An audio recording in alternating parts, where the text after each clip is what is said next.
The transfer portal has been very kind to the Big 12, West Virginia to BYU, even Utah, and especially Houston. This is the Dose Grande Squad. You're talking ball with the Big 12 squad. From Oklahoma State to Utah, from Kansas State to BYU, from Houston to Texas Tech, it's the local experts of the Locked On Podcast Network bringing you scoops, breakdowns, and the most comprehensive preview of the upcoming Big 12 weekend. Buckle up, it's the Big 12 squad, and we have a seat for you. No hurt feelings and thin skin allowed. Squad up, you're part of the Big 12 squad. Happy Thursday, everybody. Welcome to the Dose Grande Squad. It is the Locked On Big 12 Squad. As the lady said just a second ago, we're going to give you scoops, breakdowns, jazz like that. You guys remember when the squad show was an hour? That was a wild time of my life. It was a wild 2 months in our lives. 30 minutes today. We'll get you in and get you out on your evening commute. Most likely it is Thursday night after all. Parker Ainsworth of Locked On Cougs talking Houston. Jake Hatch, Locked On Cougars. BYU. Mountaineer Paul, Locked On West Virginia, and JT Westersill of Locked On Utes. Thank you for making our shows your first listen every single day. We will touch on the transfer portal, college basketball, and maybe a little national championship because ESPN tells me that Miami is built like an SEC team. It's my favorite quote from the last 7 days because, of course, they would say that.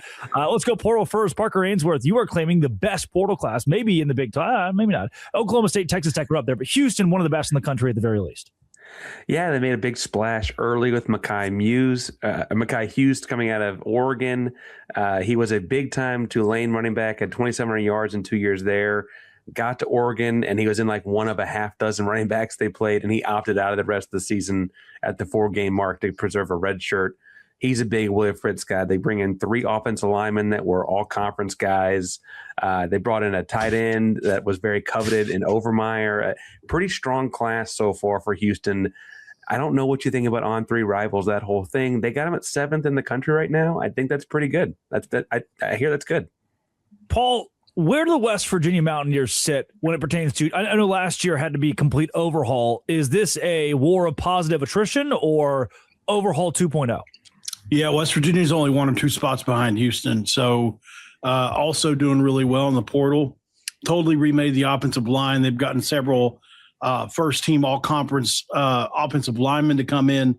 A couple of those from Jacksonville State, where legendary Rick Trickett, offensive line coach Rick Trickett, who coached with Rich Rodriguez at multiple other stops, has put 41 guys into the NFL.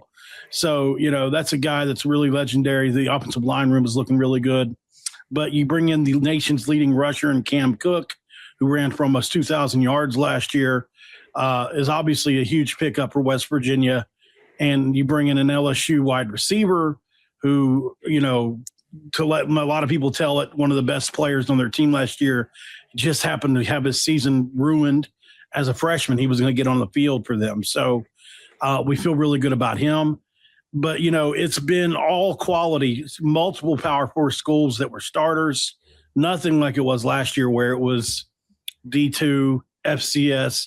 They performed very well at those schools, D2, FCS, and almost, you bring in 50 guys, if even a third of them hit, that's still not enough, right? So in this situation, it's a lot less players and a lot more good players. At least we hope. So we feel really good about it. They're actually still working. As of just earlier, we're trying to bring in a couple defensive ends. One from Michigan State was really good last year. Another one that was a D3 All-American that's got almost 20 sacks. And then a safety from Michigan that had about 50 or 60 tackles last year. So, they're still working as of right now, even though it's a dead period. We'll see if we can get some visits in. JT Westersill, Locked On Utes. It's a whip around at this point. Utah loses Kyle Whittingham, the head coach, as well as coordinators to Michigan. But there hasn't been a mass exit of guys going to the Wolverines like you saw for Iowa State. The entire Iowa State roster is headed to. You want to push back? I don't know. Mass exodus. Maybe not mass, but all the best guys. Almost all the best. We just lost. Yeah, you lost a lot of guys. We just lost Leslie Moa. By the time this episode comes out, I think he's going to be a Wolverine. I mean, he has a do not contact entry. That was our 5-star recruit. Everyone's becoming a. Yeah, Utah I missed the Moa one. That's not good. Yeah, no, it's terrible. That's not good at all. It's bad. Also, I love that this show we start with football, by the way. Let's not talk basketball at all. Let's just talk football on this show. But although talk basketball, You want to talk? We just beat Kansas. I said I don't want to talk basketball. I would love to talk basketball. But no, it's bad in Utah right now. John Henry Daly, one of the best pass rushers in the Big 12. He's a Wolverine. You get other guys like even a guy like Jonah Laea, the defensive tackle. Like all of a sudden he's a Wolverine. What? JJ Buchanan, our rising wide receiver tight end hybrid. He's a Wolverine too. So we knew he'd take the staff with us, but I am surprised at how many players that he's taken to. Look, Utah's gotten some fine players in the transfer portal, but the biggest storyline has been all the best guys for the most part, they've left. And it feels like most of them end up being Wolverines. Well, I was going to have like a positive spin to this. Parker got me excited. I was like, man, this is great. Utah still got some guys. Can we bring up an issue that brings up, though, in that, so Houston's not innocent on this. A linebacker from Mississippi just entered with a do not contact tag and committed to Houston within a few hours. Amen. Parker, tampering, it does not exist. The BYU guy would say that, huh? Here comes the BYU guy. I was really going to ask, what's the point of the tag? Like, what do we do with this? Well, no, but that's the thing about this. Everybody thinks that do not contact tag essentially means that players are being tampered with. We had Bronco Mendenhall on my radio show in Salt Lake City. He's the Utah State head coach. And his exact words were, tampering does not exist in college football. He says there is some mythical hotline we're supposed to be able to call and throw essentially tattle on people. He says, I don't think anybody's going to answer those phone calls. So the whole thing with the tags, yeah, I get the frustration with it. But guys, the agents, the high school coaches, the parents, you can't contain it. There's no way to contain it. The do not contact is do not contact the hotline is what you're saying. That's actually what it's talking about. If you dare try the Damon Williams thing is so important, right? We got to get something back for us. Oh gosh. And I mean, I say us, but I don't mean anything against the players. I don't care. I just mean on this side of things, you have to have some kind of protection in for the universities somewhere. And if that's multiple years in a buyout that counts against the cap, I think that's probably the best solution. If you've got a guy and you sign him to 2 years and somebody wants him, fine, you can have him. But whatever the buyout is going to count against your cap. I think that will probably help in some cases, unless they're just the top tier. They'll just make it up in NIL. But, I think for the middle ground people, they'll have to think twice about that. Well, and MP, to your point, we have the Big Ten that threatened Damon Williams with litigation themselves. So we got conferences who are threatening to throw their weight behind. You got to have something. You got to have some kind of leverage. That could change it, but you're right. The buyout thing, I think it's absolutely the right play because if it counts against your cap, you're going to be very wary of paying that money. Hatch, let's keep it with you. BYU, at the time of recording, they don't have a ton of players through the portal, but the quality of player is high. Like the three guys you got can be instant contributors for BYU. And by the way, like the entire roster is coming back. Anybody who cannot leave to go pro or is out of eligibility, if you have eligibility, you're returning to BYU right now, aside from a group of 10 transfers that positive attrition weren't contributors anyway. Is this the ideal scenario that Kalani wanted? Yeah, quite honestly, it was. And the thing is, I don't think there's any other program out there in the country that can essentially say, as you mentioned, Drake, they made a clean sweep of their top-end talent that has eligibility remaining, sticking in their program. And that's a credit to what Kalani's built culture-wise. Yes, there is a money element. BYU is absolutely having to funnel cash to these guys via NIL and revenue share to keep them in place. But to your point, that's cheaper. In some ways it is, because, yeah. It is. You get a little discount that way. You do. You get hometown discounts. But the other thing about this is there were guys coming back off missions for the Church of Jesus Christ of Latter-day Saints as well as incoming freshmen. BYU doesn't have a lot of slots to fill, maybe 15 transfer portal slots at most. And as of recording, they added 3 offensive linemen on Monday. So those slots are filling up pretty quick. And I think it's more a quality versus quantity situation for BYU. As the Utah guy, I hate how much I agree with everything Jake just said. You know what? Let's push the basketball talk. We will just for you, JT, toward the end of the show. Look, reason being to the world. Look, it's the Big 12 squad. The listeners of the squad are the biggest listeners of the Locked On Big 12 podcast and each of our family of shows. So if you are that listener right now, we'll tell you we're recording this at 9 Eastern time on Monday. So games have happened Tuesday and Wednesday, but we'll give you a synopsis of what we've seen so far in basketball that sans those 2 games. Oops. But first, say to the program, Utah Utes. Let's comfort JT because he seems a little sad. This is the Dose Grande squad. I'm going to leave everybody here, too. Today's show is brought to you by Game Time. Hatch, favorite part of Game Time? Well, the best part is you see those prices right up front. There's no surprise fees being tacked on at the end. It's my favorite part. Parker, your turn. They get cheaper as the game gets closer. It's pretty nifty. I do like that part. And when the game starts, you can still find tickets on Game Time, and they're like $5 sometimes. Paul, you would tell me all day yesterday. You would not stop calling me saying, I love Game Time so much. Absolutely. I can actually 360-degree radius look at my seat in the app before checkout. No surprise fees. JT, you told me you hated Game Time, which was really concerning. No, I love Game Time because I can find Utah basketball tickets for super cheap on Game Time. And you guys can as well if you head over to Game Time. Not to the BYU game, you cannot. No, on the Hudson Center. Yep. Not in Salt Lake. Game Time. Download the Game Time app, code Locked On College for $20 off your first purchase. Terms apply. That is Game Time. It sucks what's happening to Iowa State. They don't get the beauty of what Oklahoma State's going through. Paul, you just covered this you've been talking about this for a while. Oklahoma State's doing the Indiana, James Madison, Kurt Signetti thing of just let's take all of these really good players from mid-major or smaller school. I want to hit on that, but first, JT, if you are Utah, I mean, you don't have a very strong portal class that's come in so far. If you're losing top-end talent, who are you replacing it with for Morgan Scalley? I mean, that's the problem, right? Is you just hope developmental guys and some of these guys hit. You need to continue to find the John Henry Dailies, right? Now, granted, he was at BYU, but at the time he committed to Utah, he was not a proven college football player. Then he bought into Utah and found success here. But look, Utah has lost almost all their best guys. They have gotten a couple to come back. Wayshawn Parker, the running back, returning. That's massive. Yeah. I'm excited that Bird Ficklen comes back, but at the same time, the expectation is still that Devin Dampier is going to re-sign. He hasn't yet. I love talking about re-signing, by the way, as that's our favorite thing in college football right now. But DJ Lagway. Yeah, exactly. Time of recording, he still has not signed the paper. He hasn't. I hear Cam is out looking for him right now, actually. Yeah. But it's just a mess.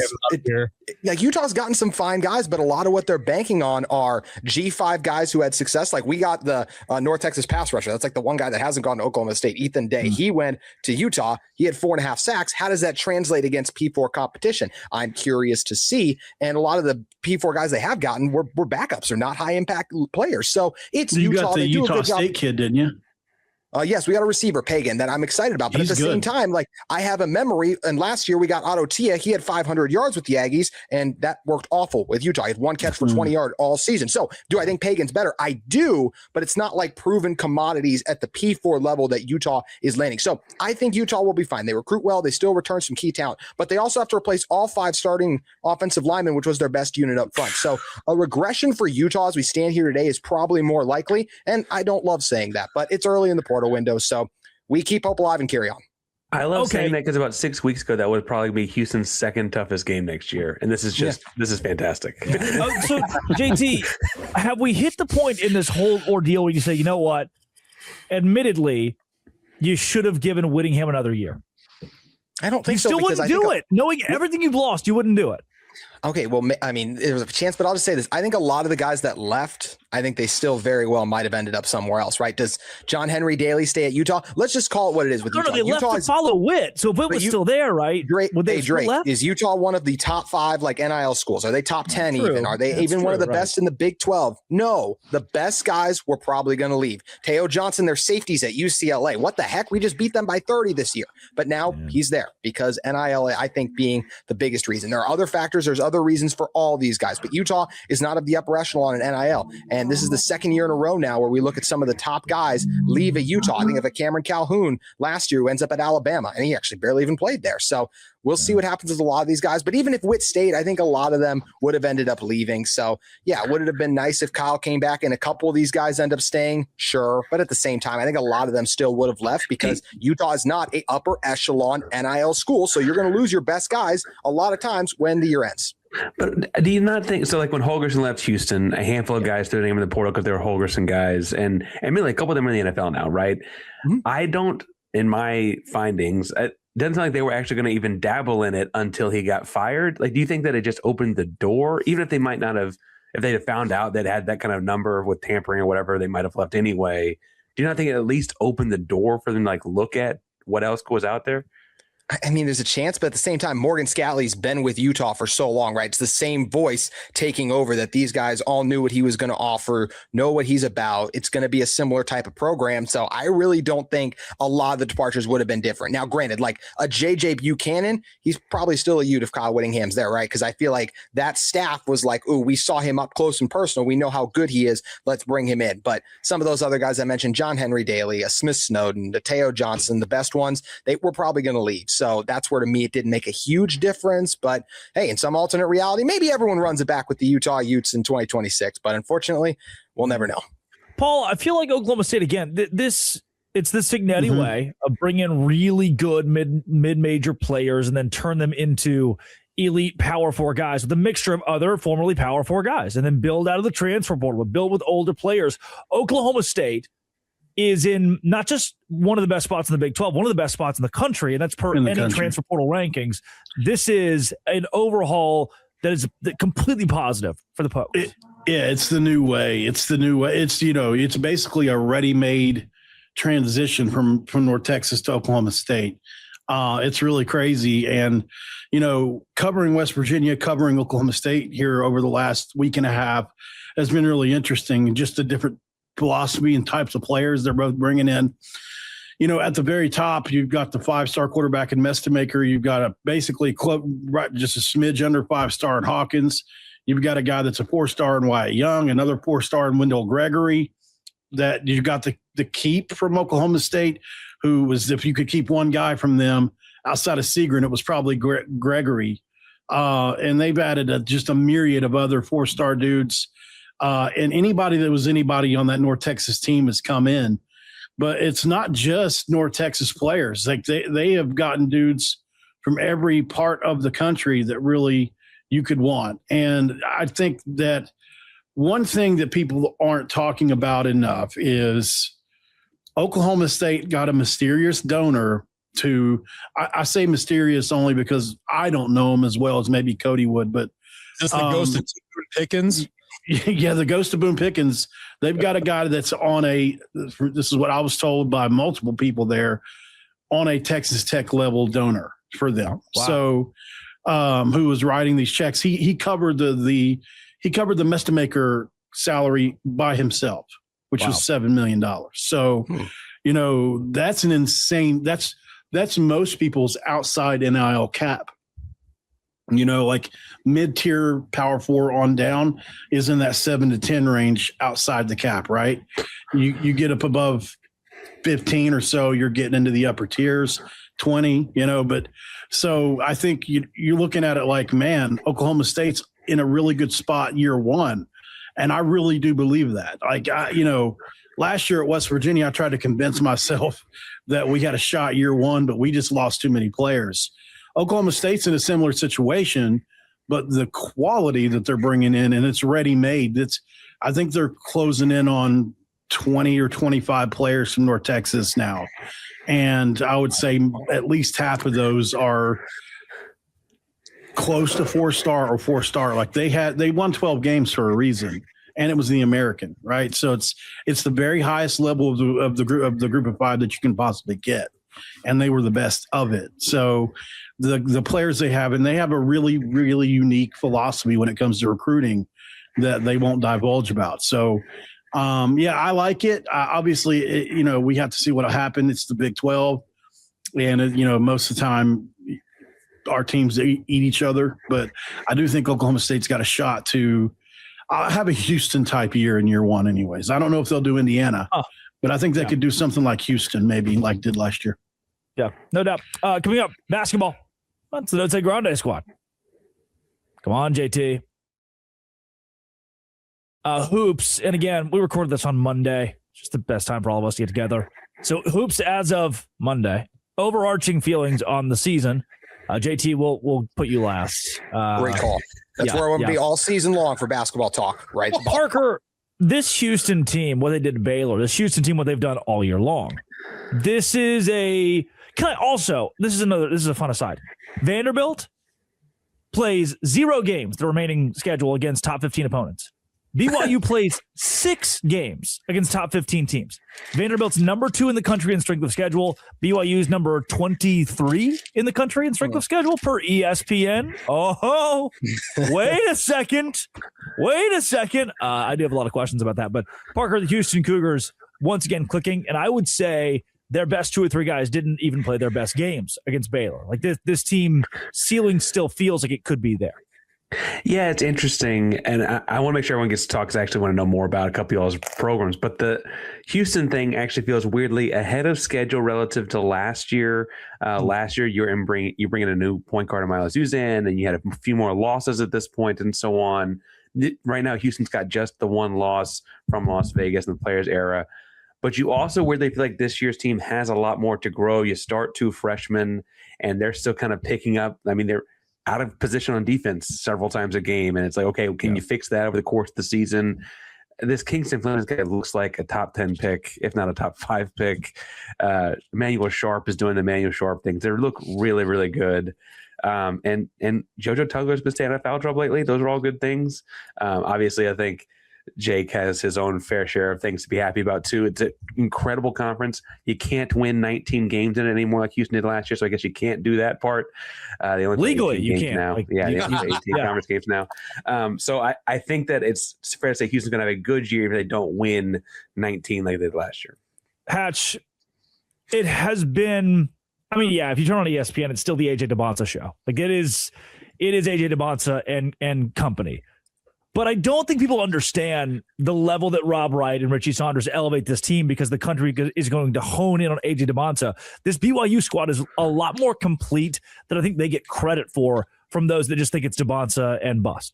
Well, and that, to your point, Drake, that's exactly what it is. It's a true big 3 because AJ, he looks the part of potentially the number 1 overall pick in the NBA draft. You talk about Kingston Fleming, Parker. Like we have 4 or 5 guys in this league alone that I think are top 10 caliber NBA draft picks, and AJ's right there among the best of the best. But you're right. Rob Wright, all he does is make plays off of guys like Richie Saunders and AJ Dybantsa, and Richie in his own right, all he's done is elevate his play. And the game against Utah last weekend, how many offensive rebounds late in that game did Richie Saunders come up with that were absolutely critical to BYU grinding out a win over Utah in the Huntsman Center? So, yeah, this big 3, they have made BYU a force to be reckoned with. But the nice part is they're getting contributions from other guys. Kennard Davis Jr., Keba Keita. Off the bench, you have the new addition of Bidu Ahmed or Abdullah Ahmed. They've got a really, really solid squad. The only question I've got about them is their guard depth, and that's the only concern because they've had 2 season-ending injuries on that guard line. Surely Chris Paul still has eligibility and could come to be like Kyrie Irving possibly. If LeBron's going to go to Ohio State, why can't CP3 play in Provo? Correct. Mountaineer Paul, West Virginia, not getting near enough love on the national scale right now at all. They're a top 25 caliber team, in my opinion, because of their wins, a couple of their really quality wins this year, and certainly a tournament team in my eyes. Yeah, I think we're hitting our stride for sure. You know, we honestly started out the beginning of the year without 2 of our best players for the first 10 games. And so, you know, we started out pretty well, and then you threw those guys into the mix, and it kind of ruined the chemistry for a little bit. And now we've hit our stride again. Honor Huff's the best 3-point shooter I've ever witnessed in my life outside of like a Steph Curry. I've never seen a guy like him in my life. I've never. Like this guy is incredible. He's on pace to actually pass Steph Curry all time this year and finish inside the top 20 if he keeps on doing what he's doing right now.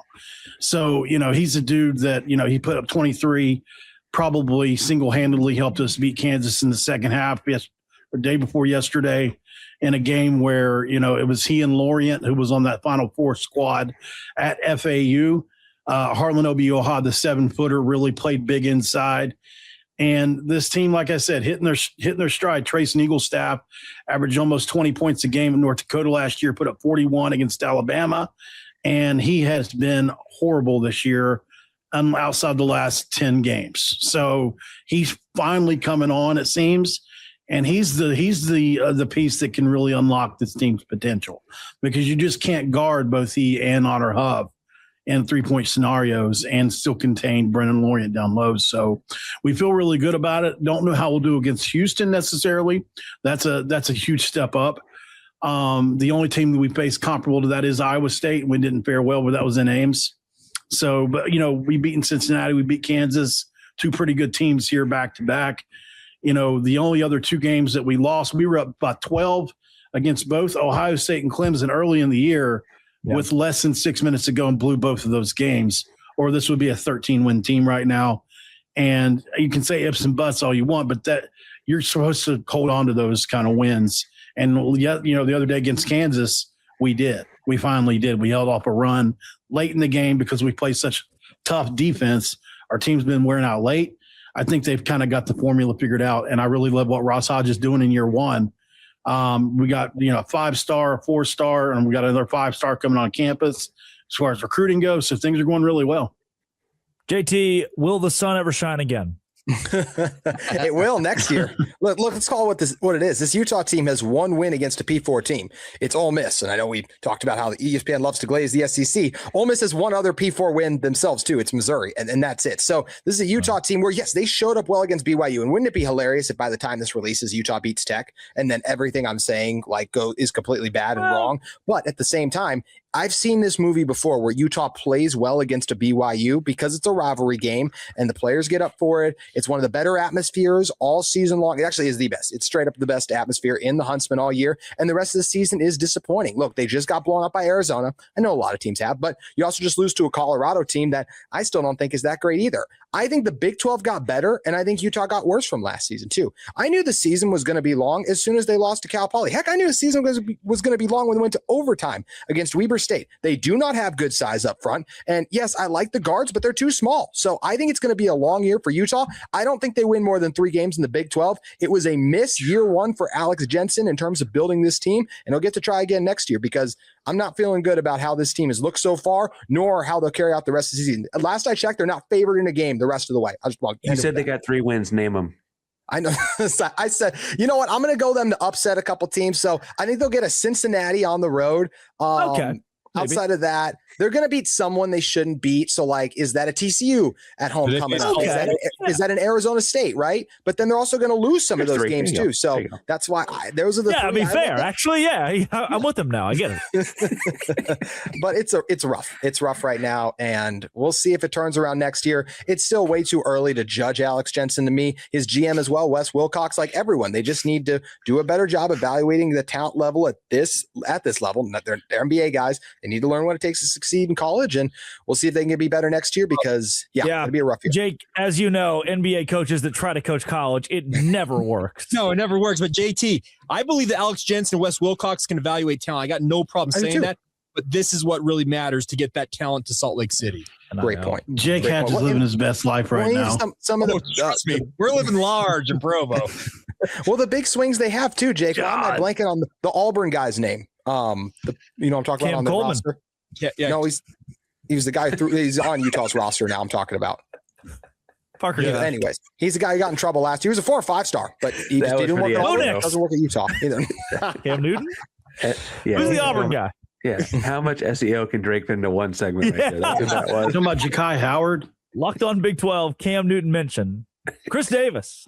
Can I throw out something crazy to end the show?